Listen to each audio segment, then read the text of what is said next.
বান্ধবী আমাকে যা বলে। সো গাইস, আজকে আমি বান্ধবীর কথা মতো বানাবো ডিমের পায়েস। এই হলো সেমাই সাথে ডিম। আজকে অনেক মজা হবে ভাই, ডিমের পায়েস। তাই আমি এখন ডিম সেদ্ধ করতেছি। এই যে ডিম সেদ্ধ করা শেষ। এই যে আমার কাছে দুইটা ডিম, এখন ডিমের খোসা ফালাইয়া দিব। এখন হলো ডিমগুলো আমি একদমই গুঁড়া করব। এই যে আমার কাছে মেশিন, দেখুন এইভাবে গুঁড়া করতে হয়। গুঁড়া না করলে তো ডিমের পায়েস হবে না ভাই। বান্ধবী আমাকে ফোন দিয়ে বললো, দোস্ত তুই আজকে ডিমের পায়েস বানা।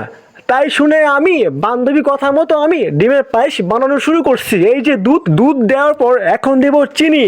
এই যে চিনি ঢেলে দিছি, বাট তারপর দেব হচ্ছে এই যে ডিমের সময় দিয়ে দিছি। দেখছেন কত সুন্দর হয়েছে। এখন বান্ধবীকে ফোন দেই, হ্যালো বান্ধবী, তোর জন্য আমি স্পেশাল ডিমের পায়েস বানাইছি। আরে বলে কি, বান্ধবী খাইবো না?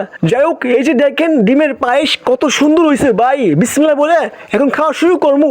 এই যে খাইলাম, ওয়াও, বাট একটু